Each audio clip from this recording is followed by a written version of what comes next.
Halo guys, selamat sore semua. Kembali lagi nih di podcast Digital Teknologi dengan saya Rifa Fazahra.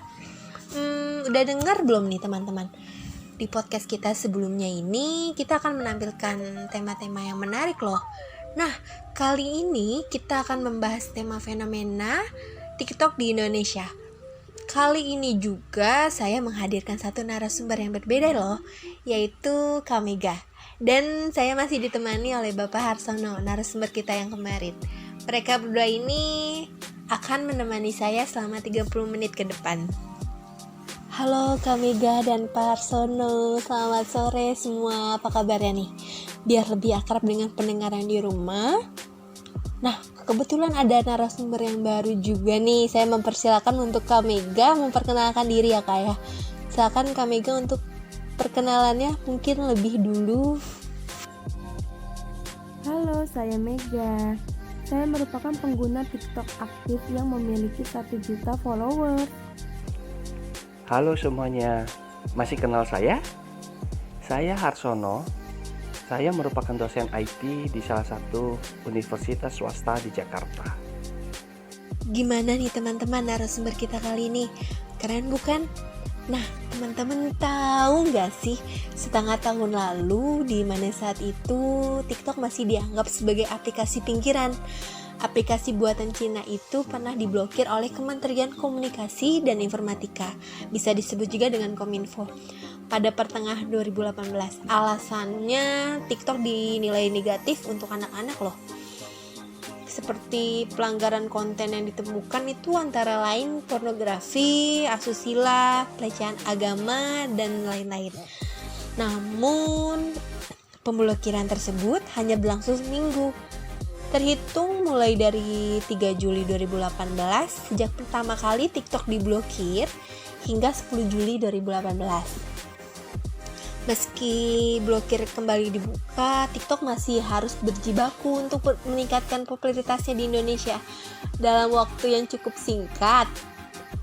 Terhitung setelah aksesnya kembali dibuka Kominfo, TikTok mulai diakui nih di warga negara Indonesia. Nah, saya juga gak mau buang-buang waktu nih. Mungkin sahabat TikTok menunggu pertanyaannya ya. Nah, saya mau tanya nih kepada Bapak Harsono, melihat perkembangan TikTok di tahun terakhir ini, sepertinya TikTok mengalahkan Facebook dan Instagram nih Pak. Menurut Bapak bagaimana nih Pak? Pengguna TikTok memang tidak pandang usianya, mulai dari kalangan anak-anak hingga dewasa, hingga akhirnya kini TikTok berhasil mengalahkan Facebook dan Instagram. Saya pernah baca di sebuah artikel, menurut Store Intelligence dari Sensor Tower yang dikutip dari kompas.com, pada akhir 2019 TikTok menempatin dirinya pada posisi ketiga setelah WhatsApp and Messenger sebagai aplikasi non-gaming yang banyak diunduh dari Android dan iOS.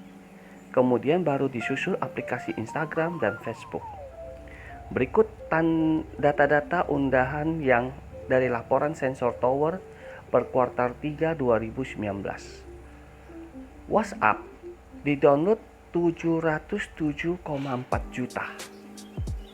Messenger 636,2 juta. TikTok 614 juta undahan. Facebook 587 juta, sedangkan Instagram 376,1 juta. Jadi TikTok ini menduduki posisi ketiga. Nah, aku mau bertanya nih kepada TikTokers. Untuk Kak Mega sendiri, menurut Kak Mega bagaimana Kak? Menurut saya, untuk saat ini perkembangan TikTok memang dianggap cukup naik. Kalau saya pribadi melihat fenomena TikTok ini dari netizennya, saya menilai bahwa netizen di Instagram bisa dibilang tidak open-minded alias suka nyinyir. Sedangkan untuk TikTok sendiri, netizennya rata-rata memiliki kepedulian tinggi dan tidak suka nyinyir. Kalau Facebook, mungkin saya kurang tahu karena saya sudah cukup lama tidak menggunakan aplikasi tersebut. Saya sendiri pun merasakan perbedaan antara Instagram. Jika kita bandingkan antara Instagram dengan TikTok, jika konten TikTok dibawa naik tayang di Instagram, netizen Instagram memang sangat nyinyir sekali.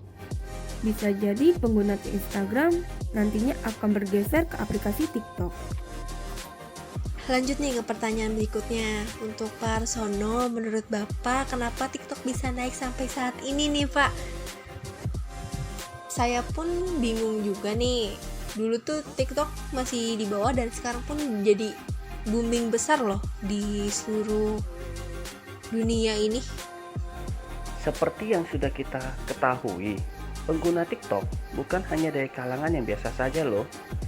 Tapi belakangan ini semakin banyak diketahui kalangan artis yang juga mengunggah hasil video jogetnya dengan aplikasi TikTok di akun Instagramnya masing-masing. Kebanyakan dari mereka tergiur untuk mencoba TikTok karena merasa penasaran yang tinggi, ingin mengikuti tren. Bahkan ada juga yang karena dipaksa oleh anak-anaknya. Alhasil, para artis ini joget dengan gaya yang kompak bersama teman dan juga keluarganya. Dan masyarakat pastinya juga mengikuti tren sang idola, sehingga secara tidak langsung bermain TikTok memiliki eksistensinya tersendiri. Nah, untuk Kak Mega sendiri, aku mau tanya juga nih, kenapa sih TikTok bisa naik sampai saat ini? Kan sebagai TikTokers nih, Kak Mega pasti merasakan loh boomingnya sampai saat ini TikTok. Nah, benar kata Pak Harsono. Saya hanya ingin menambahkan waktu dulu kita di TikTok dicap aplikasi alay. Apalagi ingat gak waktu Bowo menggunakan aplikasi tersebut dan dicibir oleh seluruh Indonesia. Nah, berbeda halnya jika artis ternama di Indonesia yang menggunakannya, maka eksistensinya pun berubah. Saya sendiri menggunakan aplikasi TikTok baru-baru ini. Saya mengunggah tutorial make up dan ternyata saya mendapatkan respon positif sehingga akun TikTok saya naik.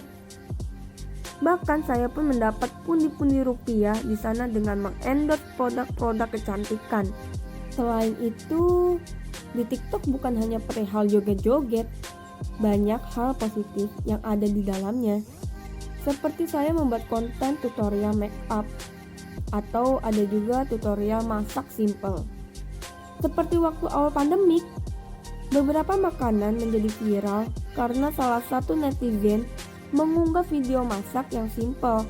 Dan ada juga dalgona coffee, Oreo cheese cream, dan masih banyak hal yang diupload di TikTok diikuti di dunia nyata.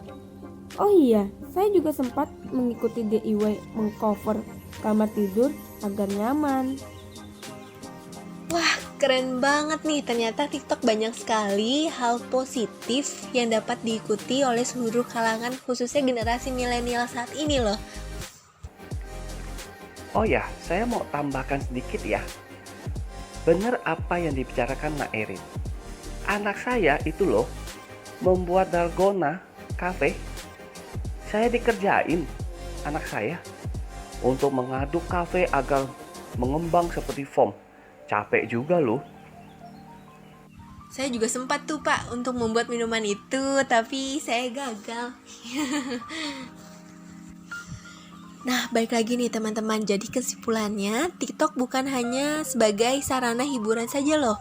Akan tetapi, TikTok saat ini sudah menjadi sarana marketing terbaru. Selain itu, TikTok bisa menambahkan keharmonisan dengan cara bermain TikTok bersama-sama nih. Yang di rumah siapa nih yang suka main TikTok sama-sama? Tapi ingat ya teman-teman, harus tetap menjaga jarak loh. Wah, gimana seru bukan? Teman-teman, perbincangan kita kali ini. Terima kasih kepada Pak Arsono dan Kak Mega sudah menyempatkan hadir untuk berbincang dengan saya. Semoga apa yang sudah kita berikan bermanfaat bagi teman-teman semua, khususnya Sobat TikTok nih. Tetap dengerin terus podcast kita yang pastinya setiap harinya kita akan menghadirkan tema-tema lagi yang menarik, keren, dan bermanfaat pastinya. Saya Rifa Fazara pamit undur diri dan sampai jumpa semuanya.